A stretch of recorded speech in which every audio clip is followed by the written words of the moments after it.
এক কাপ চা না হলে সকালটা যেন জমে না। হাই এভরিওয়ান, আসসালামু আলাইকুম। আই হোপ সবাই ভালো আছেন। আলহামদুলিল্লাহ আমিও ভালো আছি। সকালের নাস্তায় আজকে চা বিস্কিট। এই যে আমাদের পোষা পাখিটা, এটার ডানার সামনের সাইডটা একটু কেটে দিয়েছে, সেজন্য উঠতে পারে না। দেখেন কি সুন্দর হাতের মধ্যে বসে আছে। এটা একটা হোয়াইট কালারের কুর্তি। আমার বোন এটাতে আর্ট করতে চেয়েছিল, বাট মন মতো হচ্ছে না দেখে আমি এরপরে ডাইস দিয়ে একটু ছিটানো ফুল দিয়ে দিয়েছি। হোয়াইটের মধ্যে আমার মনে হয় রেডের কম্বিনেশনটা একটু বেশিই যায়, সেই জন্য লাল রঙটা দিয়েই ফুলগুলো দিয়েছি। তো এই তো আর্ট করা শেষ, এখন ট্রায়াল দিয়ে দেখি যে ড্রেসটা কেমন হয়েছে।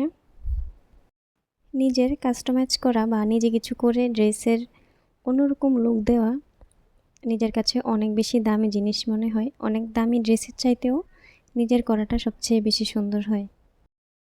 দেন চলে আসি আম্মুকে একটু হেল্প করতে।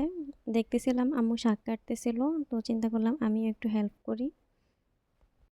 কলমি শাক খেতে কে কে পছন্দ করো অবশ্যই কমেন্ট করে জানাবে।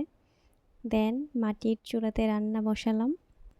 মাটির চুলোয় রান্না, আর সেটা যদি হয় মায়ের হাতে, জীবনে আর কি লাগে। 3 চুলায় 3টা আইটেম। একটাতে হচ্ছে শিং মাছ ভাজা হচ্ছে, একটাতে হচ্ছে গরুর মাংস, আর একটাতে ভাত হচ্ছিল। এই তো মাঝখান দিয়ে আমি একটু বসছি ঢং করার জন্য। যদি আমি বেশি একটা রান্না করতে পারি না, মাটির চুলাতে ধোঁয়াতে অনেক বেশি সমস্যা হয়, তাও একটু বসলাম, দেখি কেমন লাগে। এদিকে আবার গ্যাসের চুলায় একটু ডালের বড়া ভেজে নিচ্ছি। এটা হচ্ছে মসুর ডালের বড়া।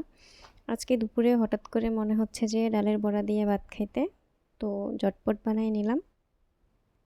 এরপর চলে আসি দুপুরের খাওয়ার খেতে। তো আজকে দুপুরের মেনুতে হচ্ছে গরুর মাংস, কলমি শাক, শিং মাছ দিয়ে ভাত, অ্যান্ড সাথে হচ্ছে আলু ঘাটি। আজকের সবগুলো আইটেমই আমার খুবই পছন্দের। আমি তো খুব মজা করে খেলাম। রান্নাগুলো আপনাদের কাছে কেমন লেগেছে প্লিজ কমেন্ট করে জানাবেন, অ্যান্ড ভিডিওটিতে একটা লাইক দিতে ভুলবেন না। আর যদি ভালো লেগে থাকে প্লিজ একটা সাবস্ক্রাইব করে পাশে থাকবেন। আলহামদুলিল্লাহ অনেক তৃপ্তি করে খেয়ে এরপরে বাহিরে আসছি। একটু গরম লাগতেছিল, তো এই তো আইসক্রিমের বক্স নিয়ে চলে আসছি। আইসক্রিম শেষ। বাহিরের ওয়েদারটা খুবই ভালো, বাতাস অ্যান্ড একটু রৌদ্রোজ্জ্বলও, ভালোই লাগতেছিল। ভেবেছিলাম ঘুমাবো, পরে যেহেতু কারেন্ট নেই চিন্তা করলাম সবাই মিলে বাহিরে আড্ডা দেওয়া যাক। এই তো এরপর আমাদের ছাদে আসলাম, ছাদ থেকে ভিউটা একটু দেখালাম। তো আমার আজকের ভিডিওটি এ পর্যন্তই। ভালো থাকবেন সবাই। Thanks for watching. আসসালামু আলাইকুম।